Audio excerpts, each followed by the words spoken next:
ఇంట్లోనే చికెన్ నిలువ పచ్చడిని ఎలా ప్రిపేర్ చేసుకోవాలో ఈ వీడియోలో చూసేద్దాం.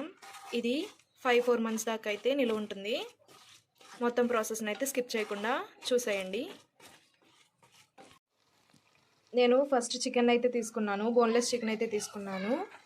కేజీ బోన్లెస్ చికెన్ అయితే తీసుకున్నాను. ఇప్పుడు ఒక బాండీలోకి చికెన్ అయితే తీసుకొని కొంచెం ఉప్పుని అయితే యాడ్ చేసుకుంటున్నాను. ఎక్కువ ఉప్పు అనేది యాడ్ చేసుకోకూడదు. ఎక్కువ ఉప్పు యాడ్ చేసుకుంటే ముక్కకి ఉప్పు అనేది పట్టేస్తుంది. ఇప్పుడు కొంచెం పసుపుని అయితే యాడ్ చేసుకుంటున్నాను. ఇప్పుడు దీనిని ఉడికించుకోవాలి మొత్తం కలుపుకొని. వాటర్ అనేది యాడ్ చేయకూడదు. చికెన్లో వాటర్ వేసుకోవాల్సిన అవసరం లేదు, వాటర్ అనేవి ఊరుతాయి. లిడ్ అనేది క్లోజ్ చేసేసుకుంటున్నాను. ఇప్పుడు ఇంకొక బండిలోకి చికెన్ పచ్చడికి మసాలాను అయితే ప్రిపేర్ చేసుకుందాం. దానికోసం నేను ఖాళీ బండిని కొంచెం హీట్ చేసుకోవాలి. హీట్ చేసుకున్న తర్వాత అయితే ధనియాలను అయితే యాడ్ చేసుకుంటున్నాను. ఒక 4 స్పూన్స్ వరకు అయితే యాడ్ చేసుకున్నాను. చూసారు కదా, టేబుల్ స్పూన్స్. ధనియాలు అయితే ఒక 4 టేబుల్ స్పూన్స్. చూసారు కదా వాటర్ అనేవి ఎలా వచ్చేసాయో. ఈ వాటర్ మొత్తం కంప్లీట్గా డ్రై అయిపోవాలి. అప్పటి వరకు చికెన్ అయితే ఉడికించుకోవాలి. మధ్య మధ్యలో చూసుకుంటూ తిప్పుకోండి. మళ్ళీ లిడ్ అయితే క్లోజ్ చేసేసుకుంటున్నాను. లిడ్ అయితే క్లోజ్ చేసేసాను. ఇప్పుడు ఒక టేబుల్ స్పూన్ జీలకర్ర అయితే యాడ్ చేసుకున్నాను.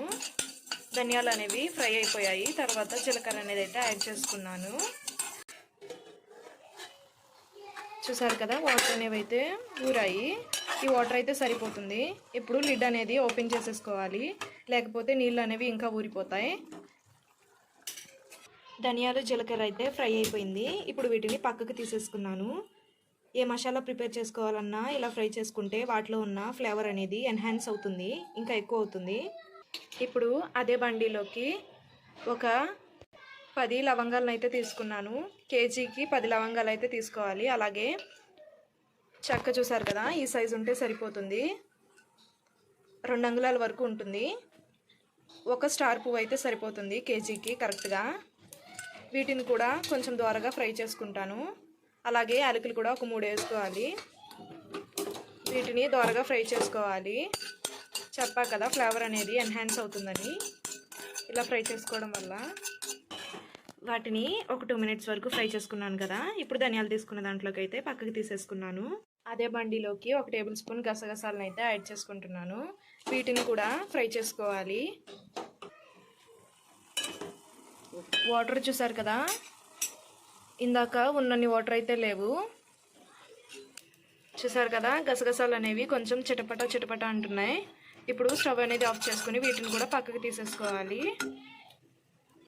గసగసాలను కూడా అదే గిన్నెలోకి అయితే తీసుకున్నాను. ఇప్పుడు సేమ్ బండిలోకి 1 టీ స్పూన్ మెంతులను అయితే యాడ్ చేసుకున్నాను. వీటిని కూడా ఇప్పుడు ఫ్రై చేసుకుంటాను. మెంతులను కూడా ఫ్రై చేసి ఇలా ఒక గిన్నెలోకి అయితే తీసుకున్నాను. ఇప్పుడు ఆవాలను అయితే 1 టీ స్పూన్ తీసుకోవాలి. ఆవాలు మెంతులు అనేది సేమ్ క్వాంటిటీలో ఉండాలి. 1 టీ స్పూన్ అయితే సరిపోతుంది కేజీ మాంసానికి. చూసారు కదా ఆవాలు అనేవి చిటపటలాడుతున్నాయి. ఇప్పుడు స్టవ్ అనేది ఆఫ్ చేసేసుకోవాలి. ఆవాలు కూడా పక్కకి తీసేసుకున్నాను. మిరియాలు కూడా ఒక 10 మిరియాల దాకా అయితే తీసుకున్నాను. ఇప్పుడు వీటిని ఫ్రై చేసుకోవాలి. చూసారు కదా వాటర్ అనేవి కంప్లీట్గా డ్రై అయిపోయాయి చికెన్లో అయితే. ఇప్పుడు స్టవ్ను ఆఫ్ చేసేసుకొని పక్కన పెట్టేసుకోవాలి. కరివేపాకును అయితే కడుక్కొని ఇలా ఒక బుట్టలో వేసుకొని ఎండలో అయితే పెట్టుకోవాలి 2 అవర్స్. అంటే వాటర్ అనేది కంప్లీట్గా డ్రై అయిపోయేలాగా చూసుకోండి. ఇది పచ్చడి కదా, వాటర్ అనేది అస్సలు ఉండకూడదు ఏ ఐటెంలో కూడా, అందుకే అన్నీ ఫ్రై చేసుకున్నాము. ఇప్పుడు మనం ముందుగా ఫ్రై చేసి పెట్టుకున్న అన్ని ఐటమ్స్ని అయితే ఇలా మిక్సీ గిన్నెలోకి అయితే వేసేసుకొని గ్రైండ్ చేసేసుకోవాలి. ఇలా గ్రైండ్ చేసుకోవాలి. అంటే లైట్ బరగ్గా ఉంటే సరిపోతుంది, మరీ బరగ్గా ఉండకూడదు, అలానే మరీ మెత్తగా అయితే ఉండకూడదు. చూసారు కదా ఇలా ఉండాలి. ఇప్పుడు నేను 3 నిమ్మకాయలను అయితే తీసుకున్నాను. వీటి రసాన్ని అయితే తీసేసుకుంటాను. పెద్ద నిమ్మకాయలు అయితే 2 తీసుకోండి కేజీకి. ఇవి చిన్న సైజు కాబట్టి నేను 3 నిమ్మకాయలను అయితే తీసుకున్నాను. చింతపండు వేసుకునే వాళ్ళు వేసుకుంటారు, కానీ నిమ్మకాయ అయితేనే టేస్ట్ బాగుంటుంది. పులుపు ఎక్కువ తినే వాళ్ళైతే ఇంకొక నిమ్మకాయని వేసుకున్నా ఏం పర్వాలేదు. మేము పులుపు అనేది మీడియంగా తింటాము, మరీ ఎక్కువ తినము, అందుకే 3 అయితే తీసుకున్నాను. ఇదైతే పర్ఫెక్ట్ కొలత. లేదు మేము కొంచెం ఎక్కువ తింటాము అనుకుంటే 4 యాడ్ చేసుకోండి, ప్రాబ్లం ఏం లేదు. నేను ఇక్కడ నాన్ స్టిక్ ప్యాన్ అయితే తీసుకున్నాను. దాంట్లోకి 1/2 kg ఆయిల్ని అయితే యాడ్ చేశాను. కేజీ చికెన్కి అయితే 1/2 kg ఆయిల్ కంపల్సరీ పడుతుంది. ఇంకా ఎక్కువ వేసుకునే వాళ్ళు వేసుకోవచ్చు. ఇదైతే పర్ఫెక్ట్ క్వాంటిటీ. ఇంకా ఎక్కువ తక్కువ అంటే అది మీ ఇష్టం. ఇప్పుడు ఆయిల్ అనేది బాగా హీట్ అవ్వాలి. మేము ఇక్కడ తీసుకున్నది రైస్ రిచ్ ఆయిల్. కావాలంటే మీరు వేరుశనగ నూనె అయినా వాడచ్చు, ఏ ఆయిల్ అయినా తీసుకోవచ్చు. రైస్ రిచ్ అయితే కొంచెం నో ఫ్లేవర్ ఆయిల్ కదా, అందుకే తీసుకున్నాను. ఇప్పుడు ముందుగా కుక్ చేసుకున్న చికెన్ అయితే ఆయిల్లోకి యాడ్ చేసుకోవాలి. ఆయిల్ బాగా హీట్ మీద ఉండాలి. చూసారు కదా, హీట్ చాలా ఉంది. కొంచెం కొంచెం వేసుకుంటూ ఫ్రై చేసుకోవాలి చికెన్ అనేది. చూసారు కదా, చికెన్ అనేది ఫ్రై అయిపోయింది. ఇప్పుడు ఒక బౌల్లోకి అయితే తీసేసుకుంటున్నాను. ఎక్కువ ఫ్రై అయితే గట్టిగా పడిపోతాయి, అదే తక్కువ ఫ్రై అయినాయి అంటే పచ్చడి అనేది నిలవ ఉండదు. అందుకే ఇలా మీడియంగా అయితే ఫ్రై చేసుకోవాలి.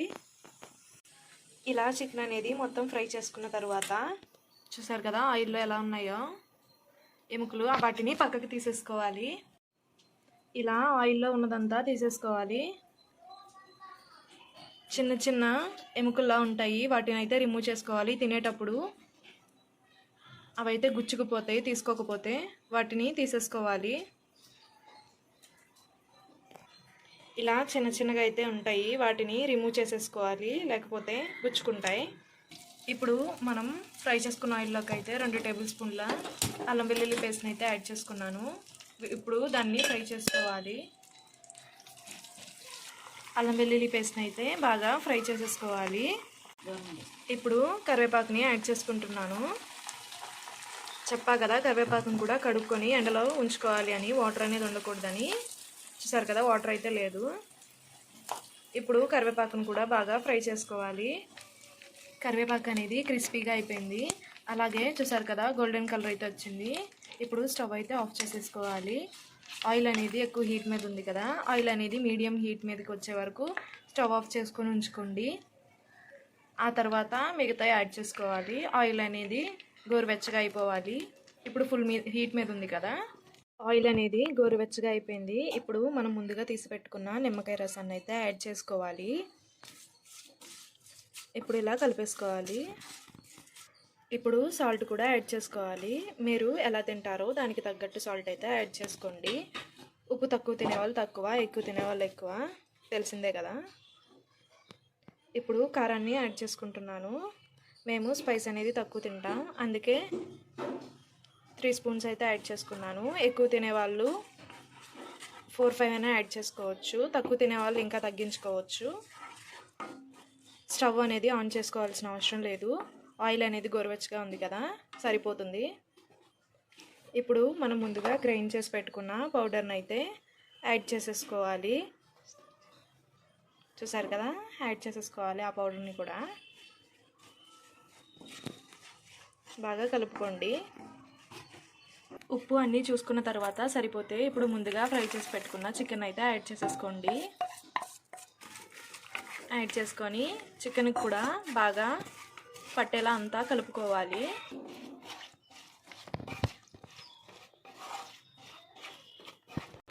చూసారు కదా, ఇంట్లోనే ఈజీగా చికెన్ నిలువ పచ్చడి అయితే చేసుకున్నాను. ఇది మ్యాక్సిమం 3 months ఆర్ 4 months వరకు అయితే నిలువ ఉంటుంది.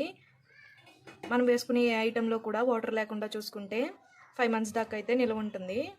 దీన్ని టైట్ కంటైనర్లోకి అయితే స్టోర్ చేసుకోవాలి. ఆయిల్ అనేది పైకి తేలుతూ ఉండాలి పచ్చడిలో, అప్పుడు బూజు పట్టకుండా ఉంటుంది.